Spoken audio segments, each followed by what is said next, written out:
Kevin Lamarck file photo get license rights San Francisco Kong. November 16 when Chinese President Xi Jinping met with executives for dinner in San Francisco on Wednesday night, he received not one but 3 standing ovations from the U.S. business community. 2 people briefed on trip said that all 3 were the results United States expected from China. But Xi appeared to have achieved his own goals, winning U.S. policy concessions in exchange for promises of cooperation, an easing of bilateral tensions that would allow for greater focus on economic growth, and a chance to attract foreign investors increasingly estranged from China.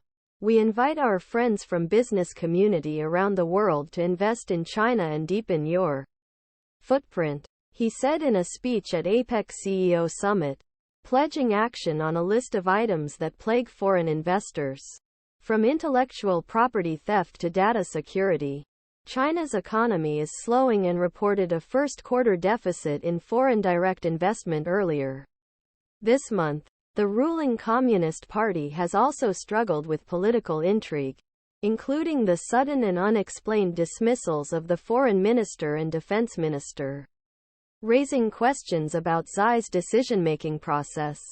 If the United States and China can manage their differences, it will mean that Xi Jinping will not need to direct all his attention to that, said Alexander Neal, an associate researcher at the Hawaii Pacific Forum. Tank. He needs to focus on his internal agenda, which is incredibly urgent. Lifting of sanctions for cooperation, securing Xi's promise of Chinese cooperation in stemming flow of fentanyl to the United States was high on Biden's to-do list for summit. The agreement, under which China will go after certain companies that produce fentanyl precursors, was made on a trust but verify basis, a senior U.S. official said. In response, the U.S. government on Thursday removed China's Public Security Forensic Institute from the Commerce Department trade sanctions list, where it was placed in 2020 over allegations of abuses against Uyghurs, a long-sought diplomatic goal for China. Critics have warned that lifting of sanctions against Institute signals to Beijing that U.S. entity listings are negotiable and have questioned Biden administration's determination to pressure China over what it says is Chinese government's genocide of Uyghurs. This undermines the credibility of our caucus and our moral authority, said a spokesman for the Republican-led House Select Committee on China. Moreover, Biden's Republican opponents argue that the United States is missing an opportunity by not using China's slowing economic momentum to gain more diplomatic gains.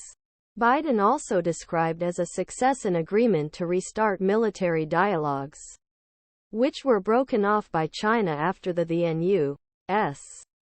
House Speaker Nancy Pelosi's 2022 trip to Taiwan, claimed by China. But while Beijing welcomes de-escalation, it is unlikely to change China's millet